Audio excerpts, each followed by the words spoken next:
Hello, thanks for being in a new video. This time I have unboxing of the Motorola Edge 50 Fusion. Let's get started.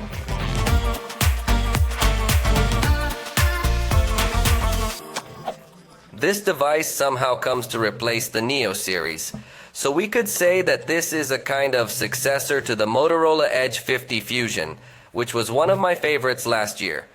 Then, for some reason, Motorola decided to drop the Neo name and go with Fusion, which already existed in past generations. So it's a bit of confusion, but it looks like this will be another one of the most recommended devices this year.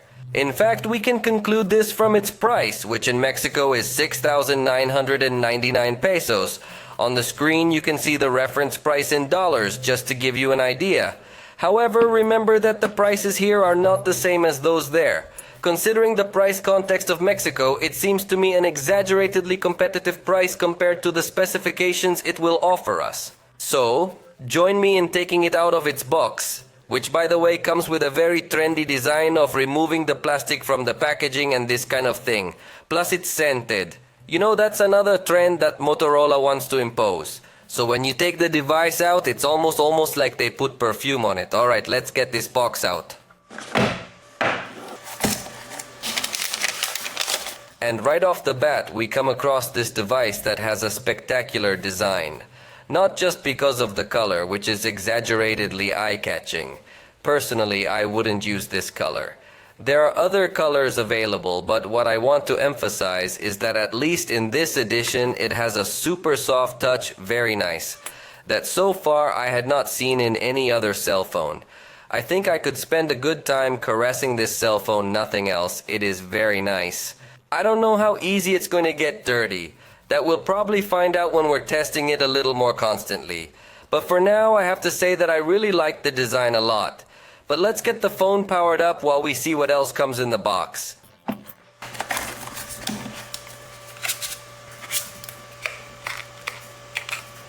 As you notice, we will find the cable, which is from USB-C to USB-C with a relatively good length, and the charger, which comes with a single USB-C connector and is a 68-watt charger. Although it doesn't necessarily mean that the device supports 68 watts, Motorola has a weird trend lately of integrating chargers that are more powerful than the load supported by their phones. In a moment, I'll tell you the specifics. But something very important is that they include wireless headphones. For this price, that they include wireless headphones, that they include a charger, and there's still additional content on the other side of the box, it's very good.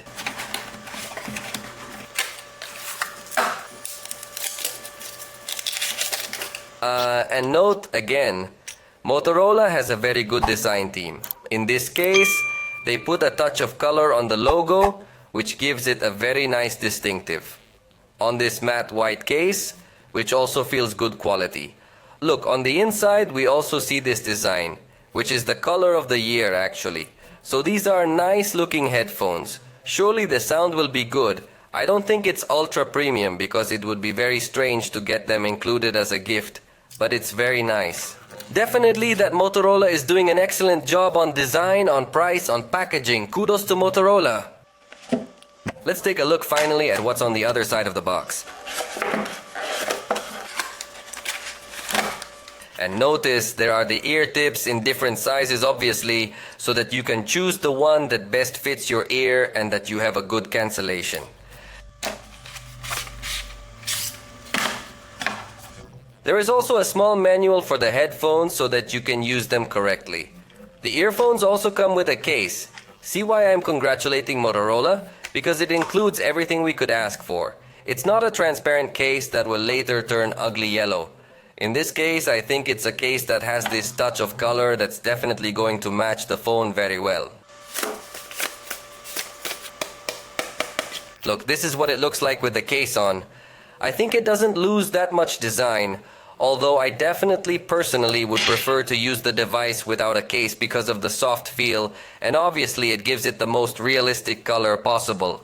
But I really appreciate having a case that respects much of the design of the device, so let me put all this away and we'll get back to the phone later. I already have this device in my hands, so let's start giving you a tour of its specifications. Because I insist, it is one of the best proposals this year for its price. Already from the packaging we saw that it comes with headphones and other things that other manufacturers do not. But now let me tell you about its features. It has a thickness of 7.79 millimeters and weighs 174.89 grams. That is to say, it is a very thin, very light, very slim device. The back cover is super soft. So all of that adds up to really one of the most attractive designs out there, even if you compare it to the high-end, although it's obviously not a high-end device. But in these kinds of little design details, I think it's a little bit higher end even.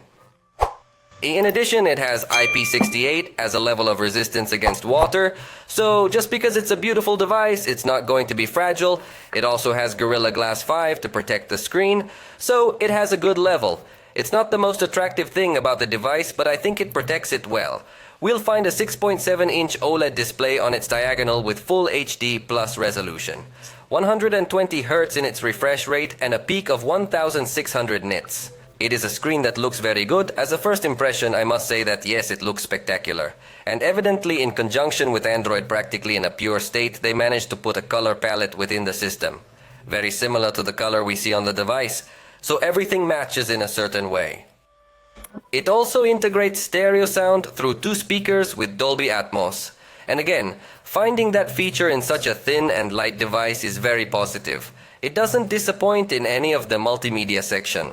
The front camera is 32 megapixels with f2.4 aperture and fixed focus. As usual, here's my initial test. I took a screenshot of the preview so you notice how the background looks very brightly lit. Quite overexposed before taking the picture. But after taking the picture, notice that the result looks much better balanced, although the shadow area seems to be a little too brightly lit. Overall, I think the performance is good. It also has a good level of detail despite the fact that in auto mode it actually merges the 32 megapixels. So the photos are 8 megapixels but with excellent lighting work. So I think Motorola does a good job in this aspect as well. We'll have a lot more evidence in the review though. For the back, the main camera is 50 megapixels with a Sony Lithium 700C sensor. It is a new generation sensor, so it can surely give us good results. And the complementary camera is a 13 megapixel ultra wide angle camera, in this case with apertures f1.8 and f2.2 respectively. And the ultra wide camera has autofocus, so it also works as a macro camera. So now let's take a very quick look at the results. As a first impression, it looks to me like a camera that does perform well. You see a good level of detail, you see good colors. And with respect to the zoom, in this case I think it's also a sensor that retains good quality. It gives us a maximum zoom of 10x, so obviously it's not spectacular in terms of range, but it does have a good level of detail. This is as close as you can get to small objects with the main camera. And it already looks quite a nice result. But with the ultra-wide camera in macro mode, see how you can get much closer and gain more detail. So it's a considerably competitive photographic system within its price range. It even lets us take portrait shots from different focal lengths, something that is much appreciated, giving us positive results as well.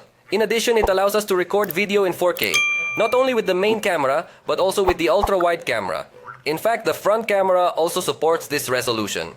That's a good thing because in this price range, although you can find devices that record in 4K, most only allow you to do it with the front camera. Most only allow you to do it with the main camera, so Motorola has a good configuration in this regard. By the way, it also incorporates a fingerprint reader inside the screen, so it also in this sense gives you a pretty modern experience. It comes with 8 GB of RAM and 256 GB of storage, and just powered on without installing any apps on it, it gave us 14 GB used, which is a very good thing, which reflects Motorola's thinking of keeping things as simple as possible. Although Motorola lately I've really liked how they've been adding some apps to enhance the pure Android experience, even though it keeps a very similar aesthetic to Android Pure. But notice how it now features its gaming app, its Moto Secure app where you find Secure Folder and other things, Moto Unplugged and Family Space. So Motorola has gradually been complementing the software in a good way, without necessarily increasing the weight of the system. And finally, the processor is the Snapdragon 6 Gen 1, a processor that we honestly haven't tested much. So I couldn't give you a preview of what my perception of it is. But let's go through the benchmark scores. On Geekbench, on single core it gave us 930 points, which is a relatively low score, although for most tasks you're going to be using multi-core. So in that sense, it gave us a score of 2,773. That is quite a bit higher than the Snapdragon 695 and close to catching up to the Snapdragon 778, which I think are two pretty famous or widely used processors. That can give you a good reference if you don't have a lot of processor benchmarks. For a very good amount of users, it will be a super efficient processor. If your priority is gaming, maybe it is going to be a bit short. In fact, this is the score we get in Antutu: 526,810 points. That, as I say, reflects that at least in terms of graphics we will not find so much power, but the more complete analysis we will have in the review. For now, let me give you two pieces of information that I forgot to mention. It integrates 5,000 mAh battery, and it supports 68 watts load. So in this case, if it supports the same load that supports its charger Curiously, I say goodbye to you for now. We have reached the end of this video. I hope you liked it. In the video review, we will have much more information. See you next time.